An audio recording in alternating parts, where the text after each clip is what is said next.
Thank you, Mr. Mayor and Council. It's my pleasure to give you an update tonight on Wilmington's recycling efforts. Before I get started, I would like to acknowledge some other folks that are with me tonight. Mr. Dave Bundick is our solid waste superintendent. He's been with the city for over 20 years, and he is the heart and soul of our solid waste division. David Ingram is the city's sustainability manager. He's helped us acquire a few grants that help further our recycling efforts. Joe Suleiman is with New Hanover County Department of Environmental Management. He's absolutely a great partner to have in dealing with the landfill and our recycling efforts. And also with us tonight is Brian Shea, who is with Sunoco Recycling, and he is the plant manager for both the Jacksonville and New Hanover County material reclamation facilities that we have. Briefly, I'm going to go over why recycling is important. Joe is going to come up and brief you on some New Hanover County recycling efforts, talk about the city recycling efforts, and then lastly, talk about an important subject, plastic bags and film, and how that affects our recycling efforts. Why is recycling so important? Number one reason is it helps preserve the life of our landfill. If I could ask Joe to come up, he's going to give you some information about the construction waste sorting facility at the landfill, the multi-family recycling program that they now offer, a food composter pilot project at the landfill, and then later in the presentation I'll give you an update on the MRF operated by Sunoco. Joe? Good evening, Mayor and City Council. Thank you for the opportunity tonight to go very briefly with you some of the initiatives New Hanover County's Environmental Management Department has undertaken to try to accelerate the growth of recovering materials from the waste stream and also continue with our recycling initiatives. The construction, the C&D, we call it Construction and Demolition Recycling Facility. You don't have to drive around very far to see the sheer amount of new construction going on and rehabilitations going on with existing properties and demolition of some derelict buildings. All of that are resources that we once used to look at as a liability, but there's inherent value in almost all of the materials that are contained in construction and demolition debris. On July 7th of this year, we had a ribbon cutting ceremony for a $1.8 million facility that captures that material from the waste stream. The system itself is nudging just over 100 tons per day of material diverted away from landfill disposal. Some of the things we target with this system: asphalt shingles, cardboard, clean dimensional lumber and pallets, gypsum wallboard, scrap metals. These are all things that we're finding in these dumpsters that were destined for the landfill. They're now reclaiming, recovering, and giving them a second life. Next slide, please. The multifamily program is also a new initiative for this year. We started it in July as well, and we reached out to a couple multifamily facilities and we asked them, why isn't there recycling available to your residents? And across the board we heard the same two reasons. One is we don't have any space for these big recycling dumpsters, and two is we just can't afford it. So we wanted to take those two reasons off of the table. So our department invested in carts because they have a very small footprint and they can fit inside the existing corrals that their trash dumpsters sit. So we're not taking away any additional parking space from that community. Second is we have a contract with a third party to collect the recyclables.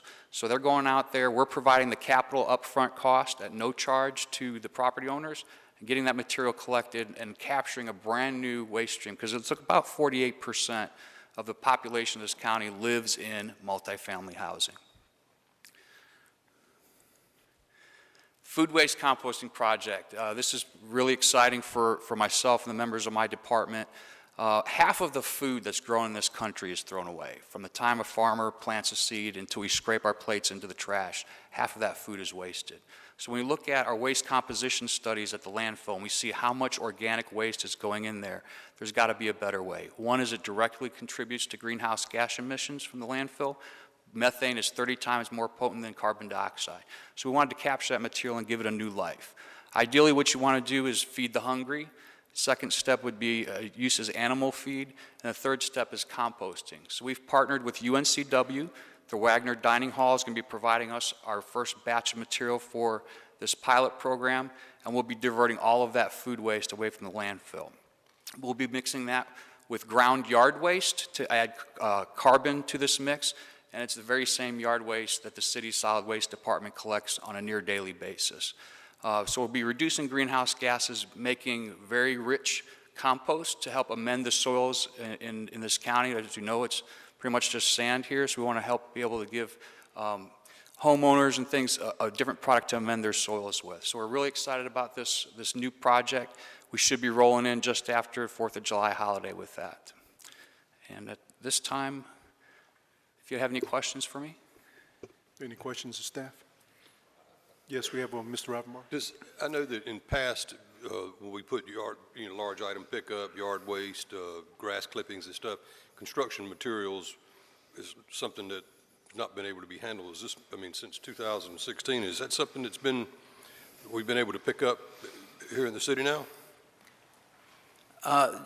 The site at the landfill is really geared towards a contractor that has a big roll-off dumpster. Okay. It must be, when the city picks up bulky items, a lot of times there's items that aren't handled by that particular sorting facility. And in all honesty, they're not in large enough quantity most of the time.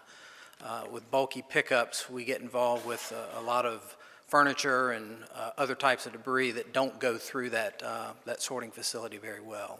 Okay. So it is geared towards the construction industry. that answers my question. Thank you. Yes, sir. Anybody else? Okay, thank you. The second reason that recycling is so important is that what we don't do is think about those materials that are recycled as raw materials that go back into making other products. Glass is recycled to make sandblasting material and new glass containers, and is also a component of road striping. Metal is used for new steel and aluminum products. Plastic is used to make pallets, containers, and spools. Cardboard and paper is used for packaging, retail displays. I like to think about recycling in terms of the products that we use and see every day, from plastic pet food containers, tubes for tape dispensary, product displays, plastic spools for wiring. This picture on the left is from the Cross City Trail. It's nice to know that perhaps some of the glass that we recycled in our town is now being used for the reflective properties of this striping.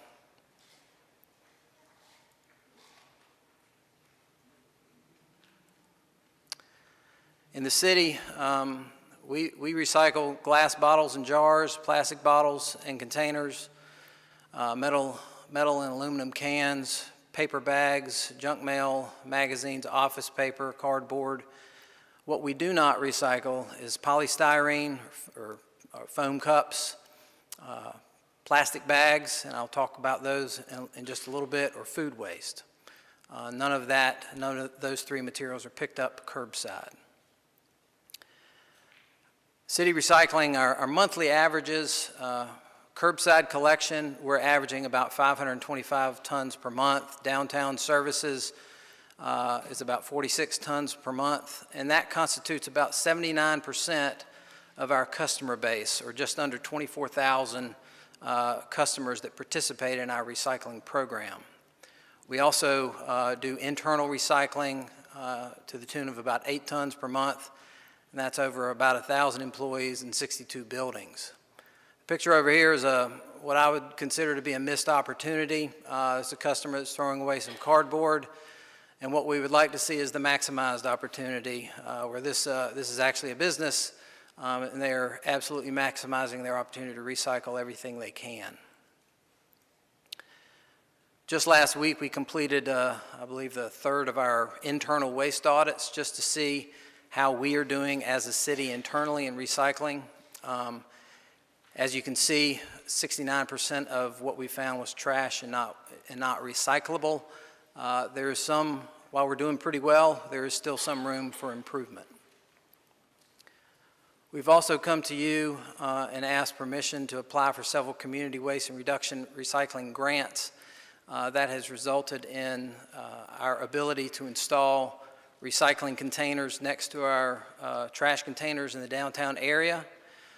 In addition, this past February, we applied for another grant that will allow us to put these combination trash and recycling bins around several city parks. So our next steps, from the city's perspective, we want to recruit recycling customers from those 6,000 customers that are not participating currently. In addition to that, we need to make sure that the customers that are recycling, as well as city employees, we're doing the best job that we can to make sure we're recycling as much as we can. And lastly, we need to capitalize on the away-from-home recycling, give those opportunities to the public when they're out downtown or at city parks. Plastic bags and film. I mentioned that those are not accepted in the curbside recycling program. However, I want to emphasize this very strongly. Those materials can be recycled at grocery store drop-off sites. They're not recycled through the curbside pickup or at the MRF. They cause enormous problems at the facility. They require a lot of equipment cleaning and cause downtime for that equipment. They create problems for Sunoco. When they bale material for shipment, they have a very strict tolerance in residue that is in that bale. It's less than 2%. And if those bags, if you're bagging your recycling materials, that is contributing to that residue, and that causes a problem when it comes to the quality of that commodity that Sunoco is trying to deliver. In addition to that, they cause maintenance issues. The bags get caught on the machinery. They can actually suffocate the motors that run all the machinery, and that's very costly. Plastic bags and film, out of a total of 60,000 tons per year recycling material between the Wilmington and Jacksonville reclamation facilities, we have about a little more than 12.5% residue or trash, plastic film and bags that can't be recycled and must be landfilled. That results in a direct cost to Sunoco, who runs these facilities, of about $300,000 a year to manage that problem. So it's very important that people who are participating in our curbside program do everything they can to not put plastic bags and film in their curbside recycling container. The plastic bag has become what is known as the urban tumbleweed. Plastic bags blowing down the street on a windy day. It has extreme environmental impacts, not only to wildlife. It has aesthetic issues. It can create problems for our waterway uses. And not only that, but they will break down over time and become part of the water column. There are 5 things that I'd like to pass on to you and to the public tonight about how we can reduce, reuse, or recycle plastic bags. The number one thing is just say no. How many times have you been to the counter and before you can say, I don't need a bag, your bottle of aspirin or the package of bananas that you're buying ends up in a plastic bag before you can say no. If you're only getting 1 or 2 things, you're free to carry that without the bag. So don't ask for a bag unless you absolutely need a bag. Number 2, reusable bags. We actually have 2 cases of reusable bags tonight. I'd like to ask Mr. Ingram and Mr. Bundig if they can help pass those out. That whoever in the audience would like one, under one condition, that you use them. Reusable bags, they're sturdy, they're larger volume. A lot of times they're made from recycled materials, and you don't need a bag. So these are another great way to reduce the need for plastic bags. Number 3, paper bags. Most businesses offer that option, especially grocery stores. All you have to do is ask for them. They will hold a larger volume than plastic bags, and a lot of times they're made from recycled content material. And these bags can be included in the curbside recycling program. Reusing plastic bags. A lot of people will use plastic bags as trash can liners, and they will end up in the trash stream, or they go right hand in hand with our pet waste ordinance. Lastly, I emphasized earlier that plastic bags and film are recyclable. If you go to the Plastic Film Recycling Organization website and put in this area zip code, you will find that there are 48 store locations around town that allow for plastic bag drop-off. This material does not go to waste either. This material is reused. Most of it is used to make composite lumber. Lastly, the city is teaming up with a program called RAP Recycling Action Program, that is sponsored by the American Chemistry Council. The partners listed up here, City of Wilmington, New Hanover County, Onslow County, Craven, Carteret, Pamlico, Brunswick County, are all partners that provide material that ultimately goes to the two MRFs, both in Jacksonville and in Wilmington. In addition to those partners, the Plastic Ocean Project, the North Carolina Coastal Federation, and North Carolina Aquariums are also partnering with us on this outreach and education program. This is a pre-made program that has been run in other communities very successfully, and they've seen a dramatic reduction in the amount of plastic wrap and bags that end up in the recycling stream. With that, I'd be happy to answer any questions.